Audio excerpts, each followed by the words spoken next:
हिंदू धर्म की 11 खूबियां जानकर हैरान हो जाएंगे आप।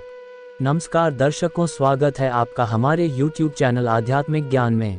नंबर 1, हिंदू धर्म को संसार का सबसे पुराना धर्म कहा जाता है। यही कारण है कि इसे सनातन धर्म कहा गया है। सनातन यानी जो सदा से रहा हो। सदा से रहने का मतलब यह है कि जब सृष्टि की रचना हुई उस समय से लोग इस धर्म को मानते चले आए हैं। इसे देवताओं द्वारा स्थापित धर्म भी माना गया है। गीता में भगवान श्री कृष्ण ने कहा है कि जब जब धर्म की हानि होती है और अधर्म बढ़ता है तब तब मैं धर्म की पुनर्स्थापना के लिए अवतार लेता हूँ। यानी इसे भगवान द्वारा स्थापित और संचालित भी माना गया है। इसे हिंदू धर्म की पहली विशेषता मान सकते हैं क्योंकि इस धर्म को किसी मनुष्य द्वारा नहीं बल्कि देवताओं के द्वारा स्थापित और संचालित कहा गया है। नंबर 2, हिंदू धर्म की प्राचीनता और महानता का सबसे बड़ा उदाहरण ऋग्वेद है। इसे हिंदू धर्म का सबसे प्राचीन ग्रंथ माना जाता है। कहते हैं कि ऋग्वेद की उत्पत्ति भगवान विष्णु के मुख से हुई है। कहने का तात्पर्य यह है कि भगवान विष्णु ने पहली बार ऋग्वेद का पाठ किया था।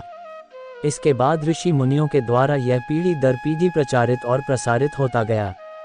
कहते हैं कि करीब 3800 साल पूर्व ऋग्वेद लिखित रूप में आया, जबकि इससे पहले यह एक दूसरे से सुनकर ही प्रचारित होता रहा। नंबर 3, हिंदू धर्म के अनुसार भक्त भगवान के द्वार पर यानी मंदिर में किसी भी समय जा सकते हैं। भगवान का ध्यान पूजन करने के लिए समय का कोई बंधन नहीं है।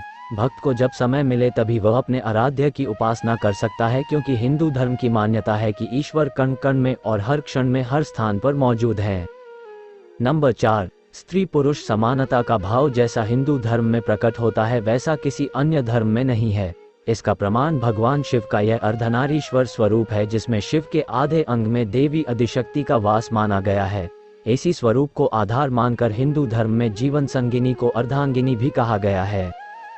नंबर 5, हिंदू धर्म उल्लास और आनंद का धर्म है। इसमें कभी भी और किसी के लिए भी शोक मनाने की बात नहीं है।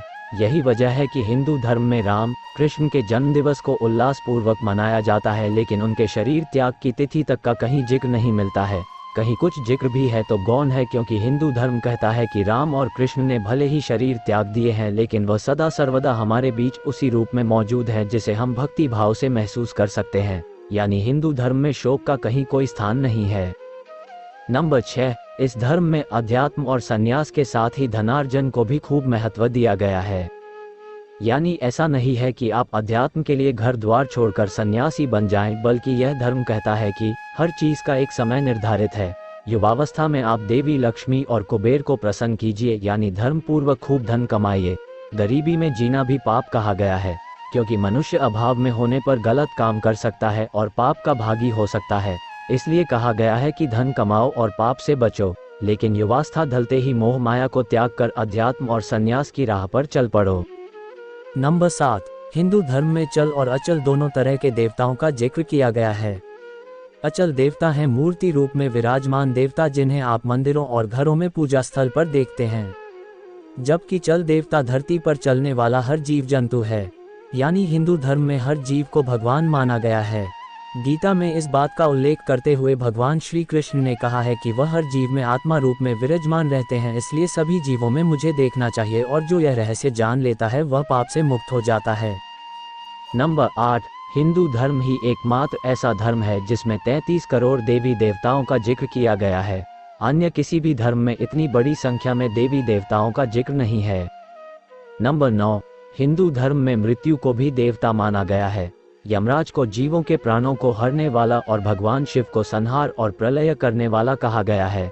बावजूद इसके इन्हें देव और महादेव कहा जाता है। यानी हिंदू धर्म एकमात्र ऐसा धर्म है जिसमें मारक को भी पूजनीय माना गया है। इनके प्रति आदर का भाव प्रकट किया जाता है। इसकी वजह यह है कि हिंदू धर्म में मृत्यु को मुक्ति का मार्ग माना गया है।